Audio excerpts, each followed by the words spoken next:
ऐसे अच्छे सज्जनों का सेवस्व साधु पुरुषान, ऐसे श्रेष्ठ पुरुषों का साथ करिए, उनकी सेवा करिए, उनके आदेशों का पालन करिए। सेवस्व साधु पुरुषान। और अकेले में बैठने के बाद मन को देखिए कितनी हलचल शेष है अभी मन में। सेवस्व साधु पुरुषान जहि मारो, नष्ट कर दो। किसको? काम तृष्णाम, कामनाओं को और अपनी तृष्णाओं को, उनके ऊपर विवेक का कुल्हाड़ा मार मार करके और उनको जर्जरित करने का प्रयत्न मुझे और आपको करते रहना चाहिए।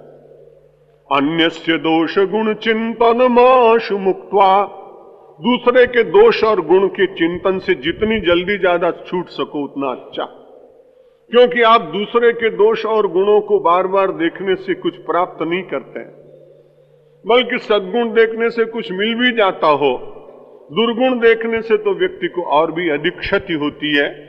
मानवीय स्वभाव है, मुझसे भी होता होगा, आपसे भी होता होगा क्षण भर के लिए, पर दूसरे क्षण सावधान हो जाने का प्रयत्न करना चाहिए कि इससे कुछ मिलना नहीं। प्रयत्न वो करना चाहिए जिससे कुछ प्रयोजन की सिद्धि हो।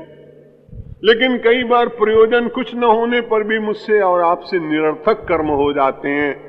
इसलिए महर्षि वेदव्यास जी ने संदेश दिया, मानो अध्यात्म रामायण का उपदेश और महर्षि वेदव्यास का ये श्लोक, तो अगर आप उसका हार्द देखने का प्रयत्न करें, उसके संदेश को देखने का यत्न करें, तो लगभग एक जैसा दिखाई पड़ता है।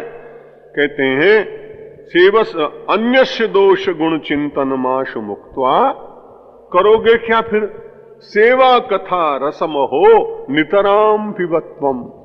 जब जब कभी अवसर मिले, माता पिता गुरुजन, तीर्थ मंदिर, समाज, दीन दरिद्र, इन लोगों की सेवा करो।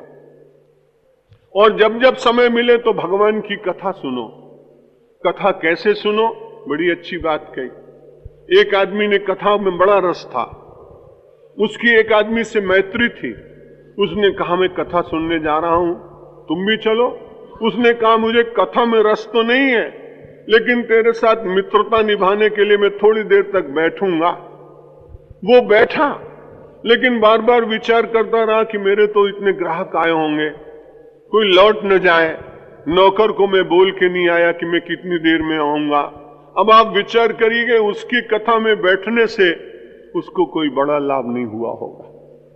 यदि वो कानों के द्वारा भी ठीक से स्वीकार करता तो अंतर में जाता, लेकिन वो तो पूरा चिंतन इसलिए कर रहा है कि मित्र को प्रसन्न करना है, भगवान को प्रसन्न करना नहीं।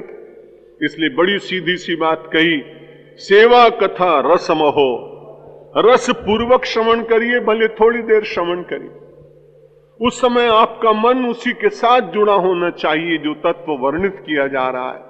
सेवा कथा रसम हो, कब कब उसे ग्रहण करना चाहिए? नितराम पिबत्वम, रोज सेवा और कथा के रस का पान व्यक्ति को करना चाहिए। एवं परात्मा मनुजावतारो मनुष्य लोकान अनुशत्य सर्वम चक्रे विकारी परिणामहीनो विचार्यमाणे न करोति किंचित।